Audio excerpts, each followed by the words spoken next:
What's up, my friends? How you guys doing? It has been a hot minute since I've seen your beautiful smiling face. Nice to see you again. Boy, do I have an amazing new one for you guys today. So I found a brand new video, fresh out the oven, that actually did an amazing job summarizing the large yet awesome history of my Indian friends. So I've always wanted to do this, and today is gonna be that perfect chance. This video was made by Stay Curious, which does a phenomenal job doing history related videos and more. So go over there and show them some love, because these guys definitely deserve it. Feel free to find the link down below in my description box or click right up here. I make things too easy. With that being said, how about we go right ahead and dive right into this one.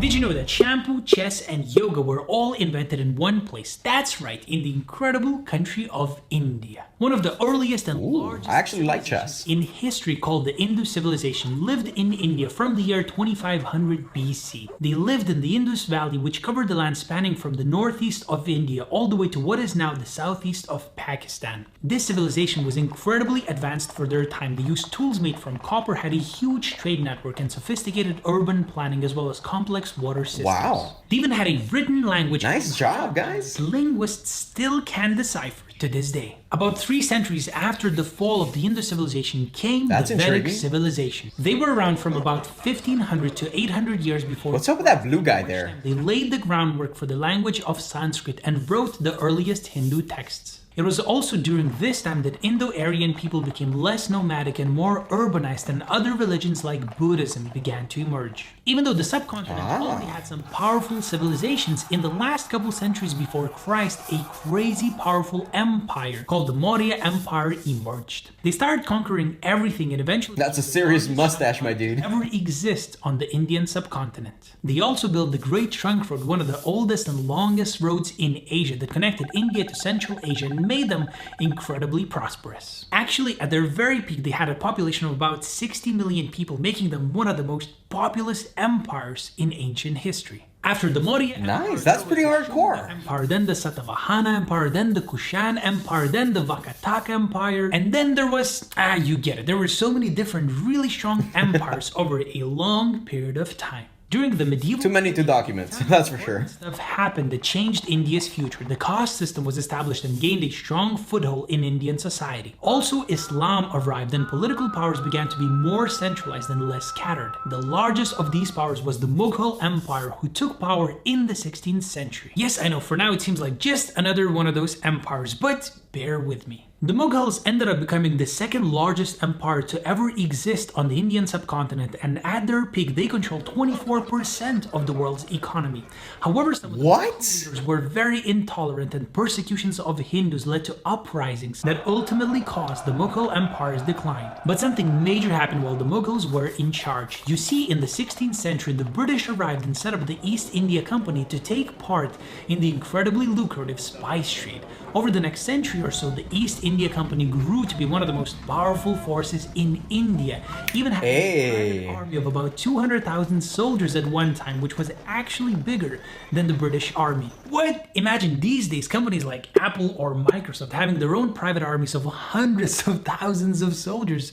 That would be kind of strange, no? That would be actually really strange. I've actually always wondered that, like, these companies like Apple or Amazon are just getting so huge. Like, what's keeping them from doing anything like that? Mind you, these companies have a lot of money and yet a lot of employees. Like, they could easily make their own country with a decent GDP. And notice some of these companies have some really good people in leadership that I personally could more or less align with their ideals. But anyways, that's a story for another time. Let's continue. The British government realized how profitable the spice trade actually was. They took power over the East India Company and used the company's influence to take over the entire subcontinent. As you can probably imagine, the Indian people were very hostile toward hunger for power. For good reason. The British met any form of rebellion with violence, and there were several massacres of Indian people throughout the British rule. Unfortunately, it was extremely difficult for the Indian people to fight back, because during the British Raj, there were a total of 31 major famines in India, which killed millions. The final straw for the Indian people came after World War I, when they experienced an economic crisis so bad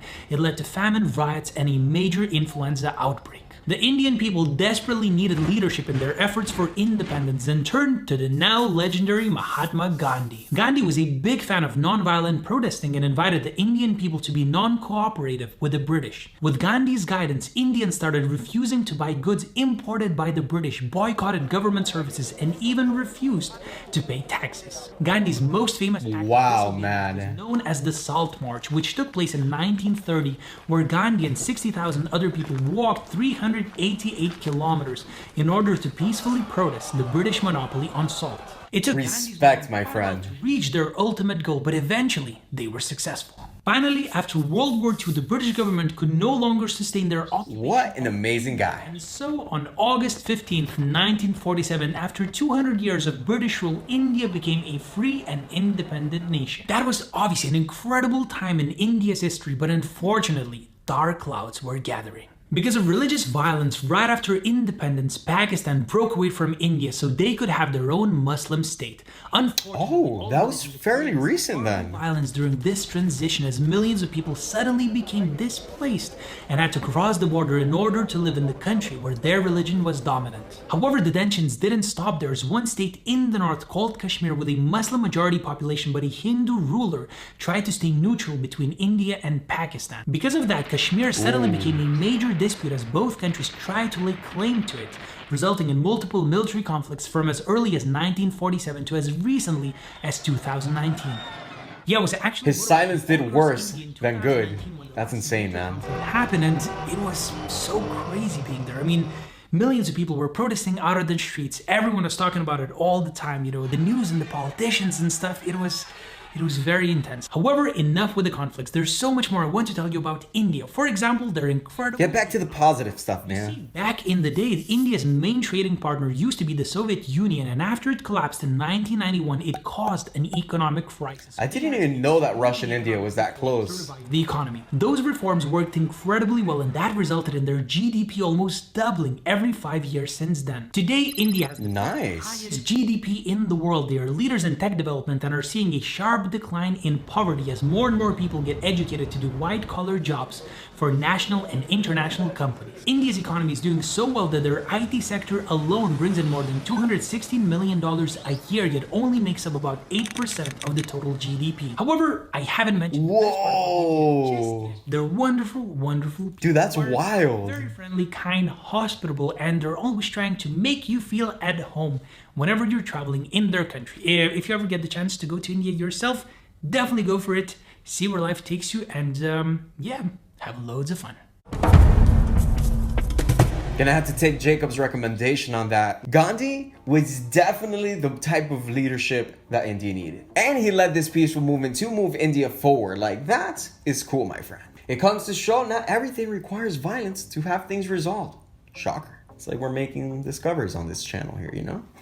Thankfully, due to his great leadership, he was able to take India to its independence in 1947. So, pretty cool stuff, my man. Like when their largest economic partners, the Soviet Union, collapsed, they adapted and they even found new methods to perk up their economy and even double their GDP every 5 years. Talk about big money ballers. India's history is an inspirational one, and this video did an incredible job capturing the essence of it. Once again, guys, you guys can find the original link down below in the description box. Go right ahead and show our friends Stay Curious some love, like they definitely deserve it. Drop a comment down below and let me know what stood out the most to you. Or maybe you felt like something was missing that deserves a spotlight, so go right ahead and shine away. Several of you guys have been asking me when I'm going to be releasing the next Indian music review episode, so let me just say, fairly soon. So don't forget to hit that like button, and while you're at it, why don't you just subscribe so you can get notified every single time I release a brand new video. We can connect on several of my social media pages, so send me a message and you could also see behind the scenes of what goes on here and so much more. I appreciate you guys. Share this with your best friends, and until next time, my friends, hasta la pasta, and I'll be seeing you guys on the flip side. Bye.